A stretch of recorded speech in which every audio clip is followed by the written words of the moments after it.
Tonight, deep in the shadows of the creepy cabin, we revisit a chilling tale from the past. Some of you may have heard it before, or maybe caught the retelling on the hit podcast Radio Rental, hosted by none other than Rainn Wilson. Yeah, that guy, Dwight from The Office. So join me, Mr. Creepy Cabin, and our guest Scary Third Eye as he shares his creepy story, right here, right now. And whatever you do, don't go to Rock Island. If you don't end up watching or listening to this entire video, let me just summarize what I'm trying to say right off the bat. Do not go to Rock Island. Rock Island is a state park located at the tip of Door County, Wisconsin, on Lake Michigan. It's a difficult place to get to. To get to the island, you have to take a car ferry from Ellison Bay to Washington Island, drive across Washington Island to Jackson Harbor, then take a pedestrian-only ferry to Rock Island. No vehicles or bikes are allowed on Rock Island. Now, even though the island is relatively small, at about 975 acres, it has had an interesting history. In the early 1600s, it was inhabited by a tribe of Potawatomi Native Americans, as well as a small fishing village of European settlers. The two groups did not trust each other and did have a few bad encounters that almost led to violence, but for the most part, they lived peacefully together on the island. By the 1640s, the Potawatomi had migrated to other parts of Wisconsin. But shortly after the Potawatomi had left the island, some settlers from the fishing village reported seeing a new group of people on the island. They seemed to be more white settlers, but they wore strange clothes and kept to themselves. No one from the fishing village was ever able to talk to one of these new settlers or even find where they were living on the island. It was around this time that strange things started to happen in their village. Several animals, it's not mentioned what they were. Maybe they were pigs or chickens kept by the settlers. They were found slaughtered in the village and seemed to have been used to make markings in blood on some of the buildings in the village. On a different night, a building that's used for preserving meat burned down, and the villagers felt that these things must have been done by these new people on the island. And they intended to find them, but after a thorough search of the island, included the wooded inland area, they never found a single person. These strange occurrences seem to have stopped shortly after that search, and none of the other settlers were ever seen again. In 1836, the Potawatomi Lighthouse was built on the northern part of the island.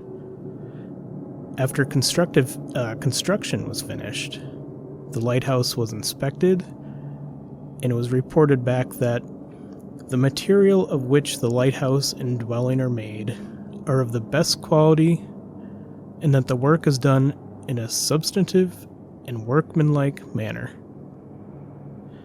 David E. Corbin was appointed the first keeper of the light on December 19th, 1837. Only 3 years later, in 1840, despite the apparent quality of construction of the lighthouse, David Corbin started to complain that plaster started to fall off the building and some sort of liquid would ooze through the cracks, leaving the house constantly damp. Corbin was completely alone most of the time at the lighthouse, and some have said when visiting him that he would stare at a certain wall and sometimes spoke vaguely about the other visitors. In 1845, after 8 years of relative solitude at the lighthouse, an inspector visited the lighthouse keeper and determined that while Corbin was fulfilling his duties, he was acting strange. The official report says that the inspector ordered Corbin to take a 25-day leave of absence to find a wife to live with him at the lighthouse. However, some think that the inspector was startled by Corbin's mental state, caused by years of solitude, and thought it would be best that he spent some time away from the island. In 1852, Corbin reportedly fell ill and died that December in the lighthouse. He was buried in a small cemetery just south of the lighthouse. The next lighthouse keeper also reported the surprisingly quick deterioration of the lighthouse. Some friends that had visited the new keeper say that he would talk of seeing strange things in the house at night, but he would never elaborate on what he had seen. In 1858, after only 22 years of service, the original lighthouse was torn down and a new one was built. From that point on, the lighthouse keepers were required to have an assistant keeper or family with them at the lighthouse.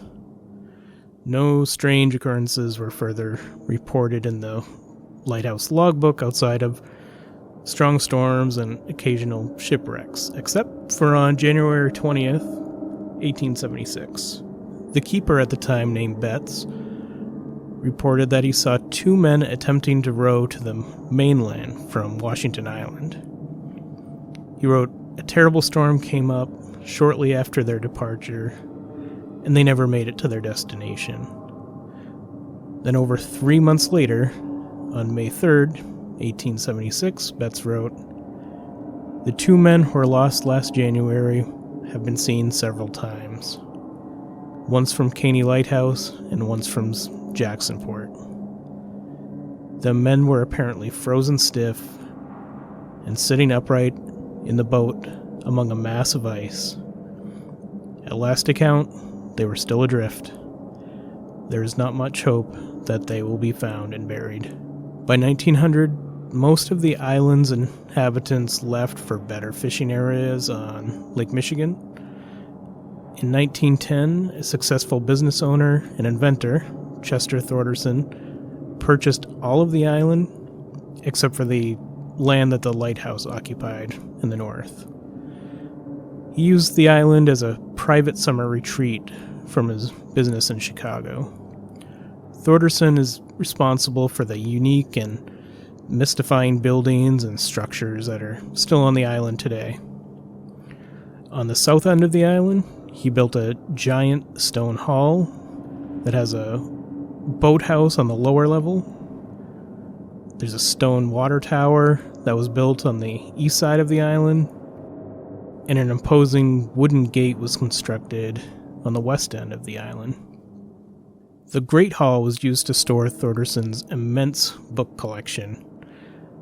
He had over 11,000 books, and it's rumored that he possessed some very rare books on the occult in his collection. Thorderson died of heart failure on January 6, 1945, though some have speculated that he saw something that actually scared him to death. I couldn't find any writings from Thorderson, however, that mentioned him experiencing anything strange on the island. After his death, multiple churches and universities were interested in his book collection, but he had willed it to the University of Wisconsin-Madison, providing that they purchased it for $300,000, which they did. Some of this history is hard to find on the internet, but there are a couple binders in the Great Hall still that has a lot of this documented, and Thorderson's personal papers are housed in the archive section of the State Historical Society of Wisconsin. All of this history I gave is just to provide a little context for experiences I have had, directly or indirectly, on Rock Island. On August of 2021, I took my first and last trip to Rock Island. After taking 2 ferry rides, I arrived at the island at about 2 p.m. I had booked the remote campsite E, which is a backpacking site. It's a little over a mile from the dock. I took my time hiking out just to enjoy the scenery and took a couple breaks just due to the weight of my backpack. It was definitely packed more for camping than hiking. Then I got to my site. I set up my tent. I got everything situated. Started gathering sticks and driftwood from the beach so I could start a fire. On my 3rd trip back from the beach, before I got to my site, I heard a single high-pitched squeal coming from the forest. It didn't sound close, but it was such an unusual sound that I stopped in my tracks and waited a good 30 seconds, waiting to see if it would happen again.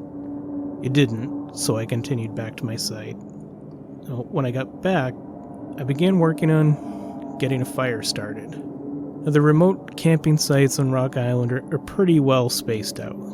Sites C, D, and E are grouped together, but they're probably 100 yards between each site. There's not a real trail connecting the 3 sites directly, but enough people have kind of walked around the ridge between the 3 that there's enough, you can see that there's an obvious path.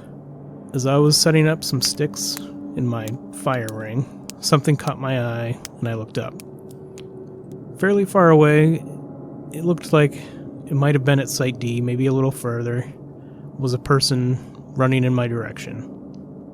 My first thought was, well, that's odd, because, like I said, it wasn't really a trail they were on.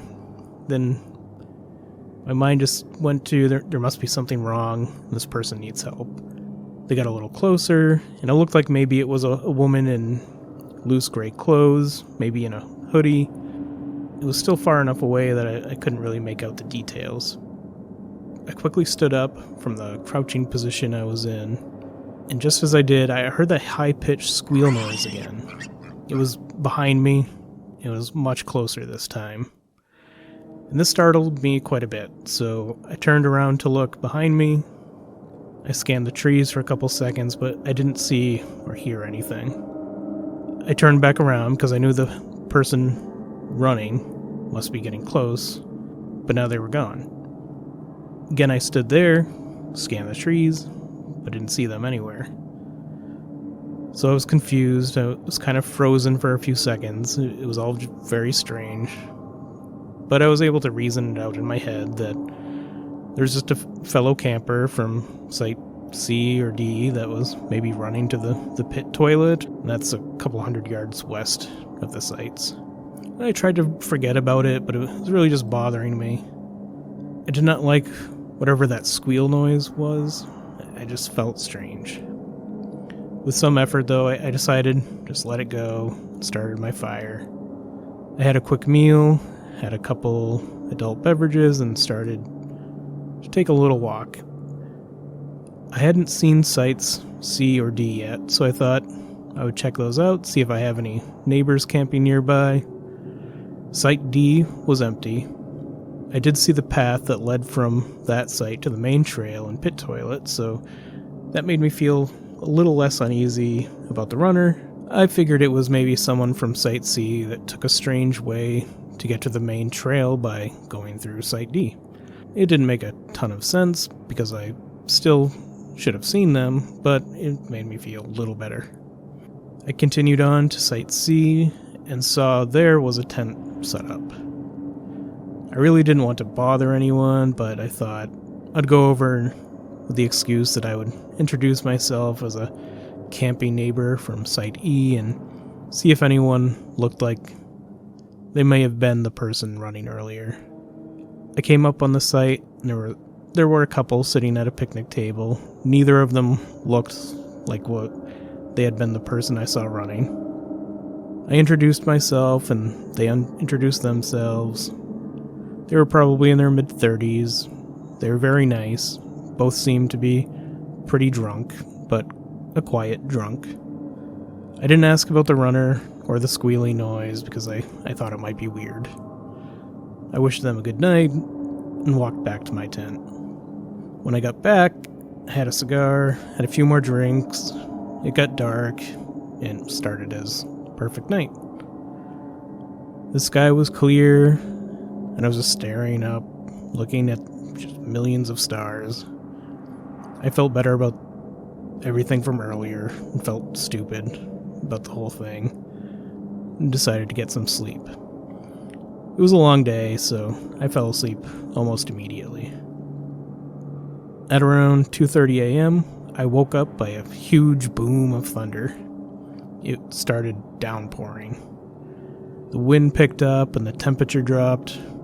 Now, I love camping in the rain, but I do not like camping in a lightning storm. A pretty big storm came through, and I was starting to worry a little. The wind was whipping at my tent, and the ground was just shaking from the thunder and lightning.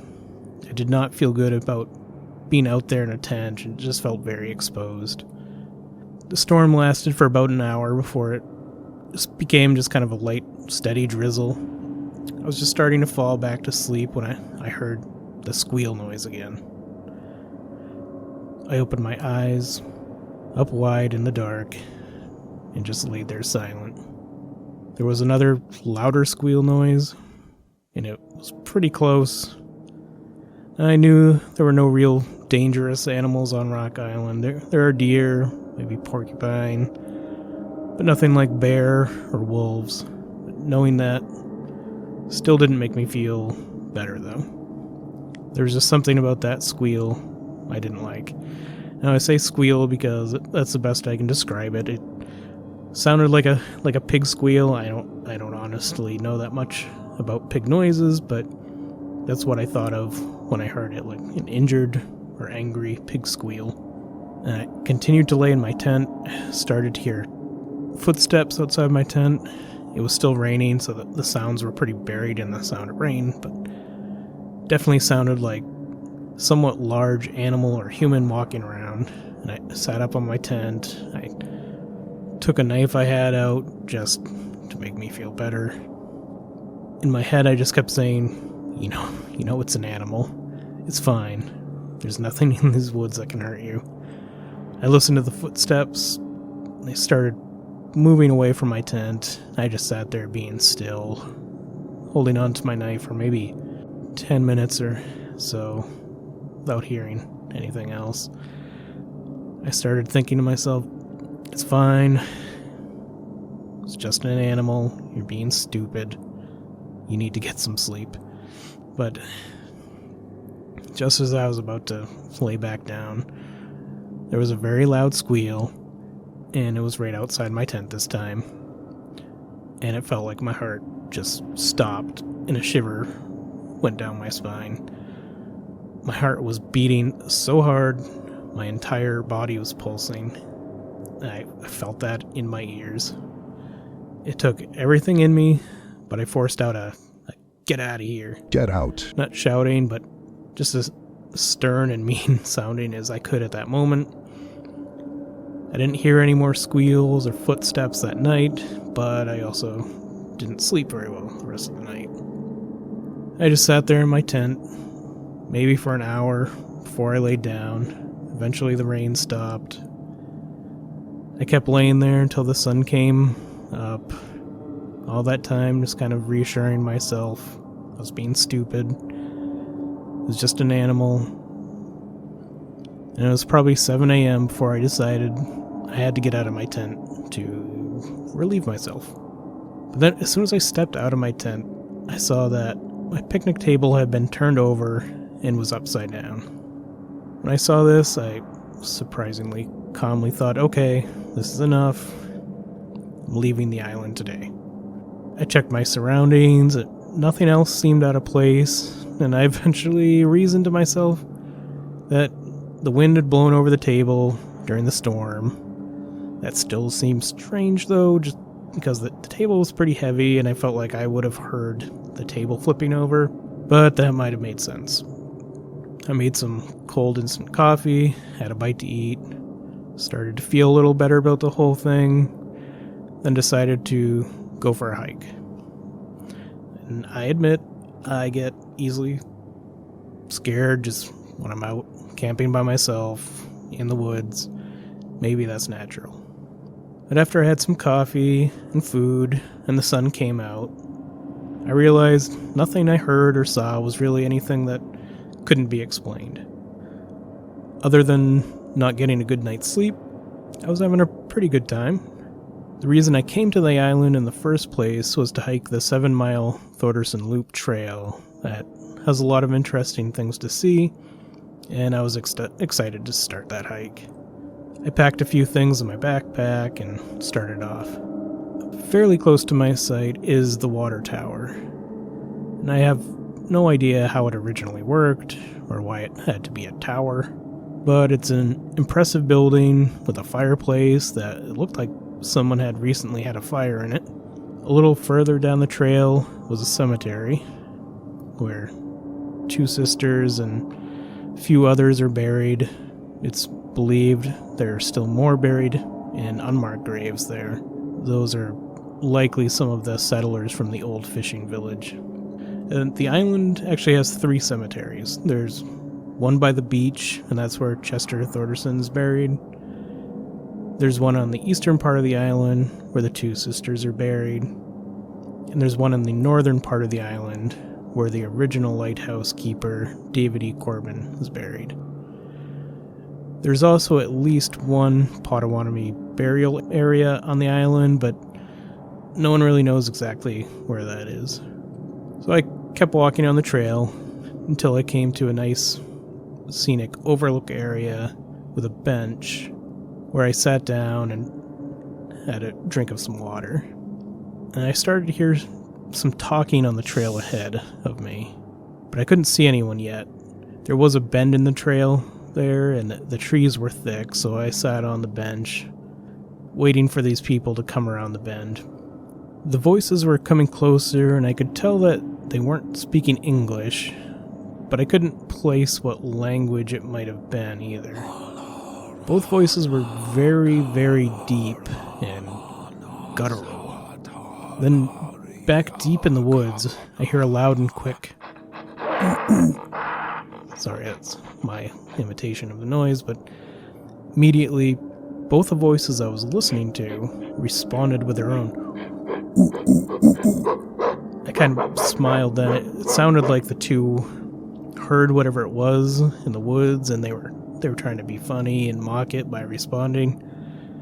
But I got off the bench, I put my backpack back on and started walking in that direction, further down the trail where the voices were coming from, but I never did find these people. The rest of the hike went very well. I visited the cemetery where David E. Corbin is buried. I took a self-guided tour of the Potawatomi Lighthouse. I passed the wooden gate that apparently used to be part of a larger structure. Walked by the Great Hall and the dock area from where I arrived on the island. Visited some of the other structures on the island. Came across the cemetery where Chester Thorderson is buried. Then just kind of finished up that loop by returning to my campsite. It was a very nice hike with a lot to see. Wasn't especially difficult, but I was tired. I did walk down to campsite C to ask the couple I spoke with the night before how they did with the storm during the night, but they had packed up and left. I was disappointed because I also really wanted to ask them about the squealing noises during the night, and the rest of the evening was pretty uneventful. I built a fire, made some meals, had a cigar, had some drinks. As soon as it got dark, I was ready for bed since I had so little sleep the night before. I got into my tent, quickly fell asleep. I might have been asleep for maybe 3 hours when I woke up suddenly and was just immediately fully alert. Nothing I was aware of caused me to wake up. I felt something was wrong. I sat up in my tent, and this part's a little hard to explain. A feeling of complete dread washed over me. It was unlike anything I'd ever felt before. It felt like there was something in the tent with me. And I could feel that it was angry.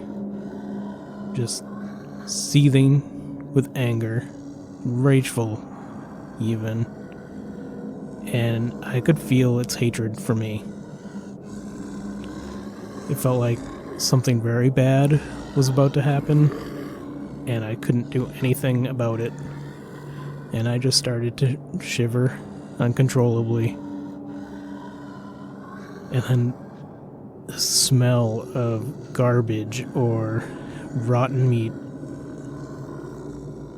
and it just started to get stronger and stronger to the point where I wanted to throw up, but I couldn't. I was just frozen. I had never felt so exposed and helpless. And I just stared forward at nothing. Just frozen. And the weird thing is that I accepted whatever was about to happen to me. It was like my brain telling me that whatever is about to happen, even if it's death, will at least be relief. And then I passed out. At least I have to assume I passed out. That's all I remember until I woke up at about 8 a.m. that morning. When I woke up, I was laying outside of my sleeping bag, on top of it. And my legs were in a unnatural and uncomfortable position. I was on my back, my left leg straight out, and my right leg was bent so that my foot was up against my left knee, and my heart started pounding. But I kept thinking to myself, it was a dream. I'm leaving right now. It was a dream. I'm going to leave right now. And I packed up everything as quickly as I could and started back toward the dock to catch the first boat off the island. Since the first boat from Washington Island doesn't arrive until about 10:30 a.m., I had to kill a little time around the Great Hall and dock area. I wanted to get off that island so bad, but I did feel a little better just being out of those woods, and I could see other people around. I sat down on a bench just a little to the east of the dock, lit a cigar, just to give me something to do while trying not to think about the night before. I was sitting a few minutes and just scanning out over the water when I was startled by someone behind me saying, "Hi." I jumped up and was embarrassed when the person came around saying, sorry, didn't mean to scare you, I saw you were smoking and just came over to ask if you had a lighter." I felt like an idiot and told him, that's fine, I just didn't sleep very well the night before, just kind of zoned out. And I handed him my lighter. He thanked me, lit a cigarette, and handed the lighter back to me. We started to talk about the usual things you might talk about. He said he was from around the Madison area. We talked about the storms we've been having. He seemed to be a real outdoorsy kind of guy and talked about his plans to move to Washington Island. It was a nice, normal conversation and kind of took my mind off the night I just had for a little bit. He seemed like a pretty nice guy. Then naturally, he asked me what site I'd been staying at. I told him I was staying at Site E the last 2 nights. He said he usually books that site, but I must have reserved it before him. He said he had booked Site D the last 2 nights, and I was surprised by this because no tent or anything was at Site D. the 2 times I walked past the site, and I told him this. And he said he comes to the island a few times a year to you have to book a site to go there, but he actually camps at different areas on the island. And I asked him where he camps, and he told me most of the time he camps in the East Cemetery. But he also likes to camp in the woods south of the lighthouse. He told me he hikes about halfway down the Fernwood Trail and just kind of heads north into the woods, where he finds a place to camp. He said that one time he found the ruins of a small log house in those woods, and he's going to try and find it again and camp inside of it. And at this point, I started just to change my opinion about this guy. Wanted to change the subject, but then he asked me if I heard the screeching noises in the woods. I took a second to reply and knew he was talking about the squealing I had heard. And I told him I had, and asked him if he knew what it was. This time, he took a second to reply, and I saw his face change. He looked like he was thinking if he should tell me something, like a secret. And my jaw just kind of tightens up thinking about this conversation with this guy, but no expression at all on his face. He says, matter-of-factly, "A demon lives on this island. And under any other circumstance, I would have laughed this off, but not after what I experienced that night before." And he looked at me, and he must have seen the anxiety and fear I was feeling, and he surprised me by letting out a quick laugh. He asked me if I saw anything that night. I told him I hadn't seen anything, and he stared at me like he was trying to figure something out. I felt like he could tell I had experienced something. At this point, I was ready for the conversation to be over. Then he told me he had seen something in the cemetery that night. Now his face and mood kind of changed again, like he was trying to confide in me. I really did not want to ask the question, but I knew he wanted me to ask it. So I asked him what he saw in the cemetery. But now my voice was shaky. And I could tell he had changed his mind about telling me. He actually looked at me with empathy, it looked like, and he told me that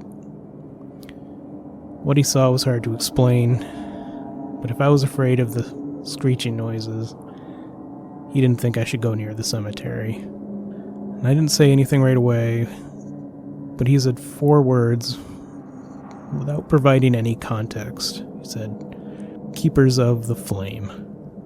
I looked at my cigar, and the ash was long. I put it out. I told him I was going to wait by the dock for the boat. He nodded, and I started to walk away. After a few steps, he said, "Hey." And I turned around and I looked at him. He just said, "Don't come back here." And I turned around, started walking away. I don't know if that was a warning or a friendly suggestion, but I took that to heart, and I was definitely not coming back to Rock Island.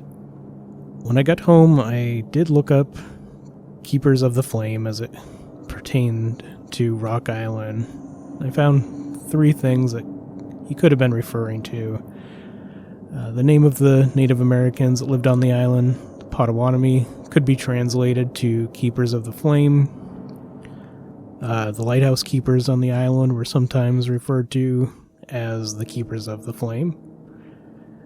Then there was also this 19th century cult that was said to visit the island from time to time that called themselves the Keeper of the Flame. I know that hundreds of people visit Rock Island every year and have a great time camping, hiking the trails, and exploring Chester Thorderson's buildings, my humble suggestion is this: do not go to Rock Island.